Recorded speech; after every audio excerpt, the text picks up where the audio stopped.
പഞ്ചയജ്ഞങ്ങളിൽ മൂന്നാമത്തെ യജ്ഞമായ നൃയജ്ഞം എന്നത് മനുഷ്യയജ്ഞമാണ്. അതായത് നാം അതിഥികൾക്ക് ചെയ്യുന്ന സൽക്കാരം, അന്നദാനം തുടങ്ങിയ കർമ്മങ്ങളാണ് നൃയജ്ഞം.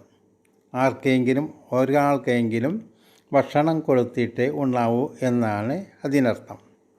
വിശന്നു വരുന്നവർക്ക് അവർ ആരായാലും അന്നം കൊടുക്കുന്ന പതിവ് പണ്ടേയുള്ളതാണ്. ഭിക്ഷുക്കൾക്കും യാചകർക്കും കൊടുക്കുന്ന ഭക്ഷണം, വിശേഷ ദിവസങ്ങളിലെ സദ്യ കൊടുക്കൽ, വിവാഹ ദിന മംഗളകർമ്മങ്ങളിലെല്ലാം സദ്യ കൊടുക്കൽ, ധർമ്മസ്ഥാപനങ്ങളിലും ക്ഷേത്രങ്ങളിലും കൊടുക്കുന്ന അന്നദാനമെല്ലാം തന്നെ മനുഷ്യയജ്ഞമാണ്. എന്തായാലും മനുഷ്യർക്ക് ഏതു സമയത്തും നൽകുന്ന അന്നദാനം നൃയജ്ഞത്തിൽ ഉൾപ്പെടുന്നതാണ്. ഏത് മനുഷ്യന് വേണ്ടി ചെയ്യുന്ന പുണ്യകർമ്മമാണ് നൃയജ്ഞം.